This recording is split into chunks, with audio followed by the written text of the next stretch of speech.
လာ9ရက်နေ့မှာဆိုရင်လည်းကျွန်တော်ရဲ့ Empower Identity ဆိုပြီးတော့ခေါင်းစဉ်နဲ့ဒီအမျိုးသား fashion show ဝယ်တစ်ခုရှိပါတယ်အဲ့မှာဆိုရင်ကျွန်တော်တို့ကheritage power future ဆိုပြီးတော့ကျွန်တော်တို့ဒီ category 3မျိုးနဲ့ပေါ့နော်ကျွန်တော်တို့နောက်တိုင်း suits တွေနောက်ပြီးတော့ကျွန်တော်တို့ဒီမြမသုံးရင်းတွေနောက်ပြီးတော့ကျွန်တော်တို့ဒီavant-garde လို့ပြောတဲ့ futuristic fashion တွေကိုပြသသွားမယ်ပွဲကြီးလည်းရှိတဲ့အတွက်ဒီပွဲကြီးမှာဝတ်စုံတွေဖန်တီးချုပ်လုပ်မှာဖြစ်တဲ့အတွက်ပညာတွေအတွေ့အကြုံတွေလာရောက်သင်ယူဖို့တော့ကျွန်တော်ဖိတ်ခေါ်ချင်ပါတယ်ဒီတော့ပေါ့နော်ကျွန်တော်လည်းဒါ fashion designer ဖြစ်တာသိမကြသေးဘူးပေါ့နော်အဲ့တော့ဒီကျွန်တော် fashion designer ဖြစ်ဖို့ဆိုပြီးတော့ပေါ့နော်စိတ်ကူးလိုက်မိတဲ့အချိန်မှာသင်တန်းတက်လိုက်မယ်ပတန်ဆွဲတာတွေတင်လိုက်မယ်ချုပ်တာတွေတင်လိုက်မယ်ပေါ့အဲဆိုရင်ငါအဲ့ဒါတွေလုပ်တတ်သွားရင် fashion designer ဖြစ်သွားပြီပေါ့အဲ့လိုပဲစိတ်ကူးရှိခဲ့တာပေါ့နော်အခုတကယ်လေးလာလိုက်စားပြီးတော့တကယ်ပေါ့နော်စာတွေဖတ်ပြီးတင်ယူပြီးတော့ကိုယ်တိုင်လုံးကြည့်တဲ့အချိန်မှာကျတော့အဲ့ဒါတွေနဲ့နေမရဘူးပေါ့နော်မရတော့ဘာတွေလိုအပ်လဲဆိုတော့ပထမဆုံးအနေနဲ့ဆိုရင်ကျွန်တော်တို့က skill တွေလိုအပ်မယ်ပေါ့နော် skill တွေဆိုတော့ဒီ fashion designer ဆိုတော့ကျွန်တော်တို့က creativity ပဲပေါ့နော် creativity လောက်ရတာအဲ့တော့ကကျွန်တော်တို့က design တွေ fan တီးရတာပေါ့ fan တီးဖို့အတွက်ဆိုကျွန်တော်တို့ကဒီ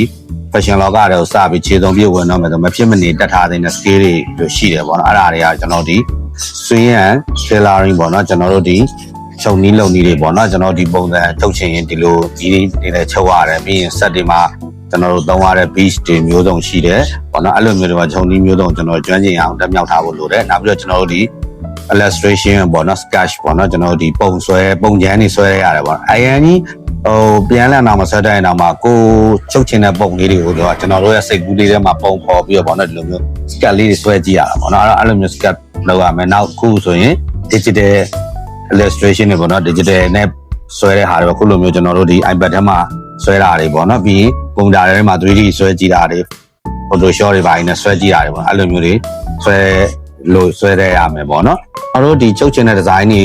ေကိုကျွန်တော်တို့ကပုံရဖို့အတွက်ကျွန်တော် fabric ကိုတေချာရွေးချယ်တတ်ဖို့လိုအပ်တယ်ပေါ့နော်အဲ့လို fabric ကိုရွေးချယ်ထားဖို့တတ်ဖို့ဆိုရင်ကျွန်တော် fabric knowledge တွေလည်းရှိနေမှာဖြစ်မယ်နောက်ပြီးတော့နောက်ပြီးတော့ဆိုရင်ကျွန်တော်တို့ဒီ color theory ကိုလည်းသိဖို့လိုမယ်ကျွန်တော်တို့ color theory မှာဆိုရင် primary color secondary color ဆိုပြီးတော့ color တွေမျိုးစားတွေရှိမယ်ကျွန်တော်တို့ color တွေကို color palette တွေနဲ့ဘယ်လိုမျိုး color တွေကိုဘယ်လိုမျိုးတွဲဆက်မယ်ဆိုတာလည်းဒီ color theory ကိုကောင်းကောင်းသိဖို့လိုအပ်ပါတယ်နောက်ပြီးတော့နောက်တစ်ခုကကြတော့ကျွန်တော်ပညာရေးနဲ့ပတ်သက်ရင်ကျွန်တော်တို့ဒီနိုင်ငံတကာမှာဆိုရင်တော့ fashion ကျောင်းတွေရှိတယ်ပေါ့နော် fashion ကျောင်းတွေ degree တွေ college တွေမျိုးစုံရှိတယ်အဲ့လိုမျိုးအတန်းတွေမှာတက်တင်တယ်နောက်ပြီးတော့ကျွန်တော်တို့ self learning ပေါ့နော်ကိုယ်တိုင်လေ့လာဖို့ဆိုရင် YouTube တွေ TikTok တွေနောက် Instagram တွေပေါ့နော်နောက် Pinterest တွေစားတဲ့နေရာမျိုးစုံကနေလည်းကျွန်တော်တို့ကိုယ့်ဘာကို self learning တွေလုပ်ပြီးတော့ပြုလို့ရပါတယ်ခုနောက်ပိုင်းဆိုရင်တိုးတက်လာတဲ့ခေတ်ကြီးမှာ AI ကိုမေးပြီးတော့ AI နဲ့တစ်ဆင့်ကျွန်တော်တို့သင်ယူနေလို့ရပါတယ်ကျွန်တော်ကိုယ်တိုင်လည်းဒါ YouTube တွေ AI တွေခုဒီ Instagram တွေစားရဲပေါ့နော်ကျွန်တော်ဒီ social platform တွေကနေပြီးတော့ကိုယ့်အကို sub plan တွေလည်းလုပ်ပါတယ်ထိုက်တဲ့ပညာရေးတွေကိုပညာရှင်တွေစီမှာလည်းခုချိန်ထိလည်းတက်ရောက်သင်ယူနေလို့ဖြစ်ပါတယ်အဲ့တော့ကျွန်တော်တို့က fashion designer ကောင်းတစ်ယောက်ဖြစ်တယ်ဆိုလို့ရှိရင်ပေါ့နော် fashion sense ကိုလည်းရှိလို့မရဘူးပေါ့နော်အဲ့တော့ business sense လည်းရှိရမယ်ပေါ့နော်ကိုက fashion sense ကြီးပဲရှိနေခါကြလဲကိုက fashion တော့ကျွမ်းကျင်တယ်ဒါပေမဲ့ကို creative လုပ်တဲ့ဟာတွေကကျွန်တော်တို့ကပတ်စံရမှဆက်ပြီးတော့ creative လုပ်လို့ရတာပေါ့နော်ပတ်စံမရှိဘဲနဲ့ creative လုပ်လို့မရအောင်အဲ့တော့ခါကြတော့ကျွန်တော်တို့ပတ်စံလိုရတယ်ပတ်စံလိုရဖို့ဆိုရင်ကျွန်တော်တို့က business sense ရှိရမယ်ကိုယ့်ရဲ့ creativity တွေကိုချပြမယ်ချပြလူတွေကကြိုက်နှစ်တယ်မယ်အဲ့ကြိုက်နှစ်တဲ့တာကိုလူတွေကဝယ်ယူကြမယ်အဲ့ဒါမှကျွန်တော်တို့ကပတ်စံရမှကျွန်တော်တို့နောက်ထပ်တွေ separate creative လုပ်လို့ရတယ်အဲ့တော့ကျွန်တော်တို့က marketing size ဘက်ကနေပြီးတော့လဲကျွန်တော်တို့ကကောင်းလောက်ရတယ်ပေါ့နော်အဲ့တော့ကျွန်တော်တို့ရဲ့ဒီ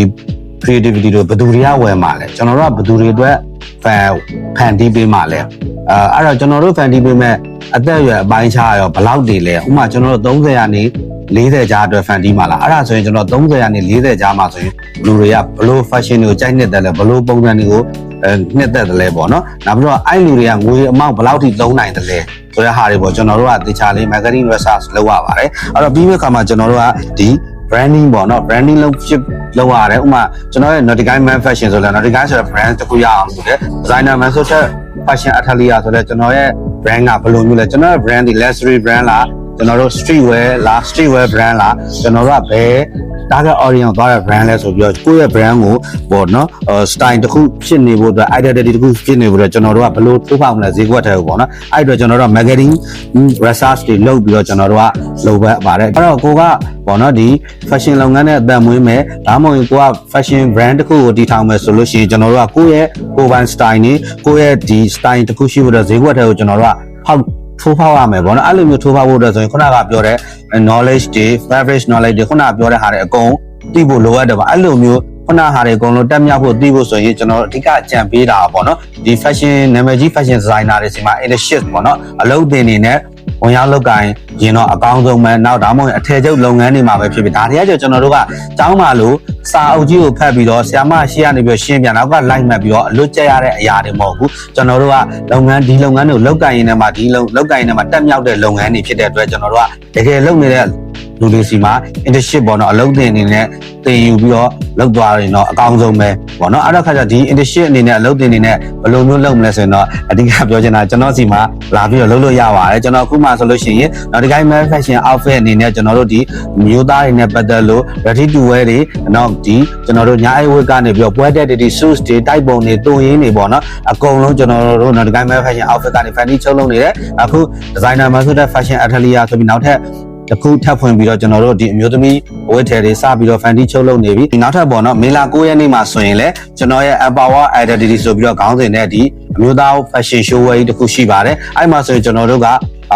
heritage power future ဆိုပြီးတော့ကျွန်တော်တို့ဒီ category 3မျိုးနဲ့ပေါ့နော်ကျွန်တော်တို့နောက်တိုင်း suits တွေနောက်ပြီးတော့ကျွန်တော်တို့ဒီမြမတုံရင်းတွေနောက်ပြီးတော့ကျွန်တော်တို့ဒီ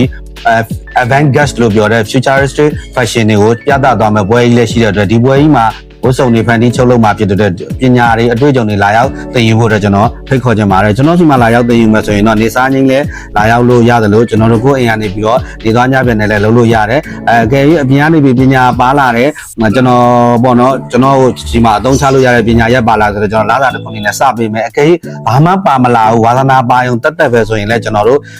ပညာသင်ပေးပြီးတော့ပညာတက်မြောက်လာတာနဲ့အများကျွန်တော်တို့လာစာစပေးပါတယ်လက်ရှိမှာလည်းကျွန်တော်စီမှာအလုပ်သင်ပေါ့ internship ဝင်နေတဲ့သူအနည်းဆုံး900လောက်ထိရှိပါတယ်အဲ့တော့ကျွန်တော်တို့ရဲ့ဒီ designer မှာဆိုတဲ့ fashion atelier team ကိုလာရောက် join ဖို့အားလုံးကိုဖိတ်ခေါ်ပါတယ်